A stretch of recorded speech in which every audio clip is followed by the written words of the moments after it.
Hello नमस्कार, welcome to study with अमन डडवाल। तो दोस्तों, आज हम लुसेंट जी के इंडियन हिस्ट्री का 24 पार्ट देखेंगे। इसकी जो प्रीवियस वीडियो थी उसमें मैंने आपसे वैदिक सभ्यता के बारे में बात की थी और मैंने वैदिक सभ्यता को दो भागों में बांटा था, ऋग वैदिक काल और उत्तर वैदिक काल। तो जो हमारा वैदिक सभ्यता का जो टॉपिक था वो मेरी पिछली वीडियो में ख़त्म हो चुका था और आज मैं आपसे नए टॉपिक के बारे में बात करूंगा। आज हम बात करेंगे महाजनपदों का उदय। बुद्ध के जन्म के पूर्व 6ठी शताब्दी ईसा पूर्व में भारतवर्ष 16 जनपदों में बंटा हुआ था। इसकी जानकारी हमें बौद्ध ग्रंथ अंगुत्तर निकाय से मिलती है। तो दोस्तों, कहा जा रहा है कि जब बुद्ध का जन्म नहीं हुआ था ना, उनके महात्मा बुद्ध के जन्म से पहले, ईसा के जन्म से 600 साल पहले, यानी कि बुद्ध का जन्म भी तब नहीं हुआ था और जैसे जो ईसा मसीह थे उनके जन्म से 600 साल पहले जो कहा जा रहा है कि जो हमारा भारतवर्ष है ये 16 जनपदों में बंटा हुआ था। यानी कि जो हमारा भारत देश है जहाँ पे छोटे छोटे और कुछ बड़े 16 राज्य हुआ करते थे। और कहा जा रहा है कि इसकी जानकारी हमें एक बौद्ध ग्रंथ अंगुत्तर निकाय से मिलती है। हमें अंगुत्तर निकाय से जानकारी मिलती है कि जो भारतवर्ष है, जब ईसा के जन्म को 600 साल बचे हुए थे, यानी कि ईसा के जन्म से 600 साल पहले जो हमारा भारतवर्ष है ये 16 राज्यों में बंटा हुआ था।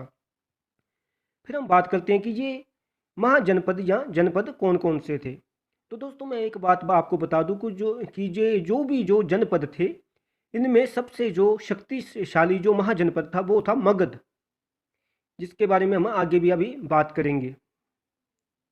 फिर हम बात करते हैं सबसे पहले अंग। तो दोस्तों, जो अंग महाजनपद था, जो अंग राज्य था, इसकी जो राजधानी हुआ करती थी वो हुआ करती थी चंपा। और ये कहाँ पे हुआ करता था? ये भागलपुर में हुआ करता था। और भागलपुर कहाँ पड़ता है? बिहार में पड़ता है। फिर हम बात करते हैं मगध की। तो दोस्तों, जो मगध था, जो महाजनपद मगध था, इसकी राजधानी हुआ करती थी राजगीर या राजगृह। और ये पटना में पड़ता है और पटना भी बिहार में पड़ता है। यानी कि जो मगध साम्राज्य है ये भी पटना में या बिहार की साइड हुआ करता था। फिर हम बात करते हैं काशी की।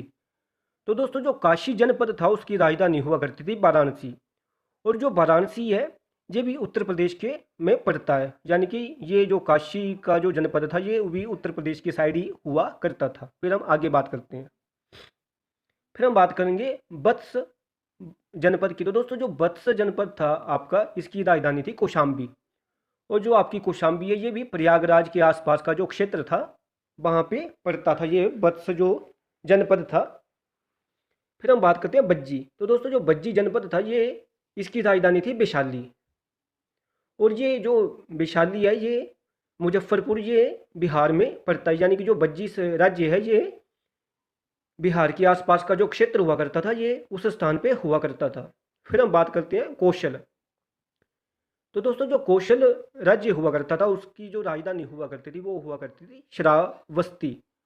और जो आपका कौशल साम्राज्य है ये उत्तर प्रदेश में ही पड़ता है। यानी कि ये जहाँ पे आप उत्तर प्रदेश है ये वहाँ पे हुआ करता था, उत्तर प्रदेश के फैजाबाद में। फिर हम बात करते हैं अवंती। तो दोस्तों, जो अवंती जनपद था इसकी राजधानी हुआ करती थी उज्जैन। और ये मध्य प्रदेश में पड़ता है। यानी कि जो अवंती राज्य था ये मध्य प्रदेश के आसपास के क्षेत्र में हुआ करता था। फिर हम बात करते हैं मल्ल जनपद की। जो मल्ल राज्य था वो उसकी राजधानी थी कुशावती। और जो कुशावती है या जो मल्ल राज्य था ये गोरखपुर के आसपास का एरिया हुआ करता था और ये उत्तर प्रदेश में हुआ करता था। फिर हम बात करते हैं पंचाल। जो पंचाल जनपद था इसकी राजधानी दोस्तों हुआ करती थी आही च क्षत्र या कामपिल्य। जहाँ तो इसकी राजधानी हुआ करती थी आही क्षत्र या कामफिल्य। और ये भी उत्तर प्रदेश में पड़ता है। क्या हुआ करती थी इसकी राजधानी? कामपिल्य। फिर हम आगे बात करते हैं। तो दोस्तों, एक चेदी जनपद भी हुआ करता था और इसकी जो राजधानी हुआ करती थी वो हुआ करती थी शक्तिमती। और ये भी उत्तर प्रदेश के बुंदेलखंड के आसपास का क्षेत्र था। फिर हम बात करते हैं कुरु की। तो जो कुरु जनपद था इसकी राजधानी हुआ करती थी इंद्रप्रस्थ। और जो कुरु राज्य था इसमें दिल्ली, मेरठ, हरियाणा के कुछ क्षेत्र आया करते थे। फिर हम बात करते हैं मत्स्य जनपद की। तो दोस्तों जो मत्स्य जनपद था इसकी राजधानी हुआ करती थी विराटनगर, और ये राजस्थान में हुआ करता था। फिर हम बात करते हैं कंबोज जनपद की।